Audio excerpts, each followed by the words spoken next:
पाकिस्तान की मंशा है कि इस देश की एकता कमजोर हो, इस देश में बेमनस्ता फैले।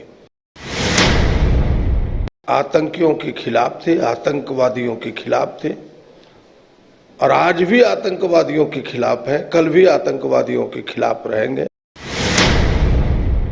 मोदी जी कठोर से कठोर कदम उठाए,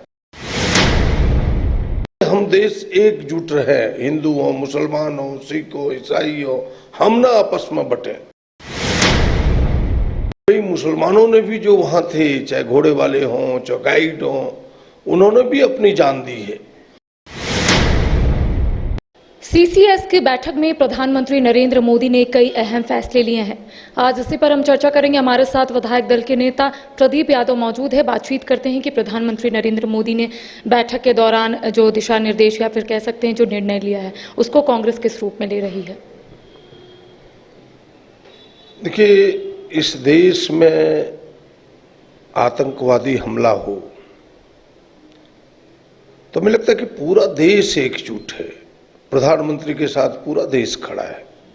और कांग्रेस पार्टी ने तो बिल्कुल शुरुआती दौर से ही ये बातें कांग्रेस पार्टी कहती रही है और कांग्रेस पार्टी का जहन में भी ये बात है, कन कन में है, रग रग में है कि भाई इस हम आज नहीं पहले भी आतंकियों के खिलाफ थे, आतंकवादियों के खिलाफ थे और आज भी आतंकवादियों के खिलाफ हैं, कल भी आतंकवादियों के खिलाफ रहेंगे।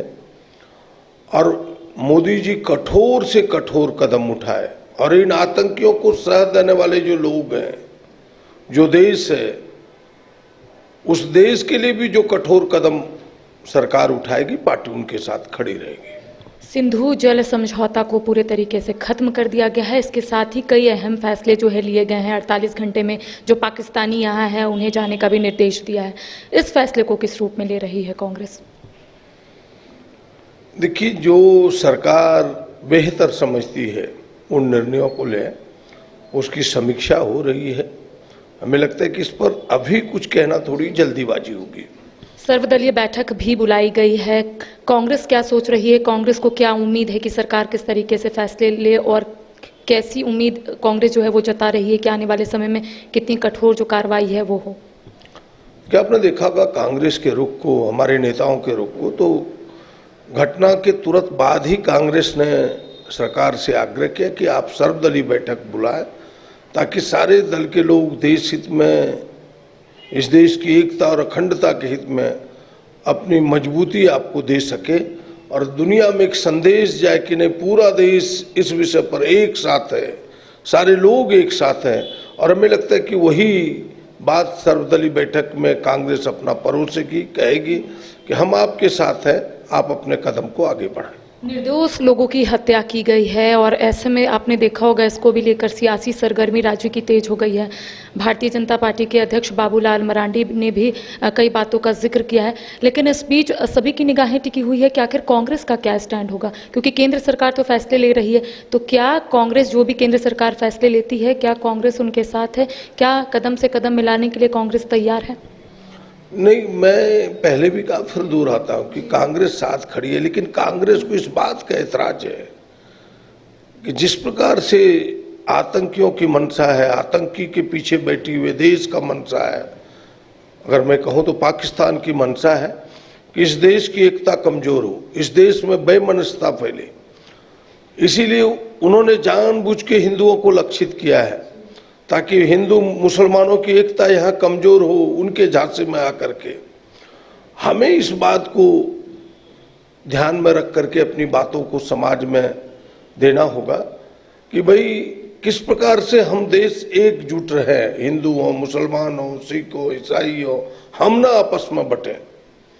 आज जो बातें सच है ये भी है कि भाई मुसलमानों ने भी जो वहाँ थे, चाहे घोड़े वाले हों, चाहे गाइड हों, उन्होंने भी अपनी जान दी है। तो जो सच है वो सामने आए और उनके मंशा पर हम पानी फेरें। भारतीय जनता पार्टी जिस प्रकार से इसे हिंदू मुसलमान का झगड़े के रूप में परोस रही है, इससे हम सहमत नहीं है। कांग्रेस पार्टी इससे सहमत नहीं है। ये तो फिर हम आतंकियों के जो मंशा है उसी को बल देना चाहते हैं। पाकिस्तान की जो मंशा है हम उसी को बल देना चाहते हैं। पाकिस्तान तो चाहता है कि यह देश कमजोर हो जाए, इस देश के दो भाई आपस में लड़ जाए ताकि उन्हें अवसर मिले, हम उन्हें अवसर ना दें। हमें यह प्रयास करना चाहिए और भारतीय जनता पार्टी के नेताओं से भी आग्रह होगा, उनकी पार्टी के तमाम लोगों से आग्रह होगा कि कम से कम आप जिम्मेवार लोग हैं, देश की सत्ता आपके हाथ में है, पूरी दुनिया आपको देख रही है कि आपका क्या रोल होना चाहिए और आप गैर जिम्मेदाराना बयान दे करके, गैर जिम्मेदाराना बातों को पोस्ट करके अगर देश की एकता को कमजोर कीजिएगा तो देश इसको पहचानेगा। आज वक्त है, चाहे हिंदू हो, मुसलमान हो, कोई राजनीतिक दल हो, कोई सामाजिक संगठन हो, हम एक सूत्र में कैसे बांधे, इन बातों को समाज में परोसने की जरूरत है। इस घटना को लेकर सरकार को कैसा जवाब देना चाहिए? क्या कांग्रेस ने कुछ सोचा है, क्योंकि लगातार बैठकों का जो दौर है वो दिल्ली में देखने को मिल रहा है? देखिए, करना सरकार को है। जब सर्वदलीय बैठक होकर के बातें सामने उभर के आएगी तब इस पर कुछ कह पाऊंगा, अभी बातें सामने आने दीजिए। एक आखिरी सवाल है, रॉबर्ट वाड्रा ने जो बयान दिया है, कांग्रेस उसको किस रूप में ले रही है? रॉबर्ट वाड्रा का कहना है कि यहाँ पर जो मुसलमान हैं वो असहज महसूस कर रहे हैं और यही वजह है कि जो आतंकवादी है वो इस तरीके की घटना को अंजाम दे रही। नहीं, उनका कहने का क्या संदर्भ है, पूरे संदर्भ को जब देखूंगा तब इस पर कुछ कमेंट करूंगा। हमें लगता है कि गांधी परिवार इस देश की एकता और अखंडता पर विश्वास करता है। देश की एकता और अखंडता के लिए कई पीढ़ियों ने जान दी है, पूरी संपत्ति को देश पर निछावर किया है और वह देश का धरोहर है वो परिवार। हमें लगता है कि देश की एकता और अखंडता मजबूती के लिए वह परिवार समर्पित है। हमें उनकी बातों को इस रूप में लेना चाहिए। मैं उनकी बातों को पूरी तरह से सुना नहीं हूँ, देखूंगा तब उस पर कोई कमेंट कर पाऊंगा। Thank you. तो देखिए, जम्मू कश्मीर के पहलगाम में आतंकी हमले हुए हैं और इसको लेकर आपने सुना कि कांग्रेस की ओर से लगातार ये कहना है कि अगर केंद्र सरकार कोई कड़ा कदम उठाती है तो कांग्रेस उनके साथ है। आपने सुना कि इस वक्त हमारे साथ कांग्रेस के विधायक दल के नेता प्रदीप यादव मौजूद थे, इन्होंने क्या कुछ कहा आपने सुना। फिलहाल कैमरा सहयोगी गौरव के साथ करिश्मा सिन्हा, न्यूज़ 22 को रांची। अगर आप देश के किसी भी कोने में रहते हैं, अगर आप पटना आना चाहते हैं और घर जैसे रहने और खाने का आनंद लेना चाहते हैं तो एक बार जरूर आए होटल डायमंड इन। संपर्क करें 9572759746, 9031859981, 0612400153। एड्रेस अपोजिट विद्या संस्कार स्कूल, रंजन पथ, गोला रोड, बेली रोड, पटना 801503।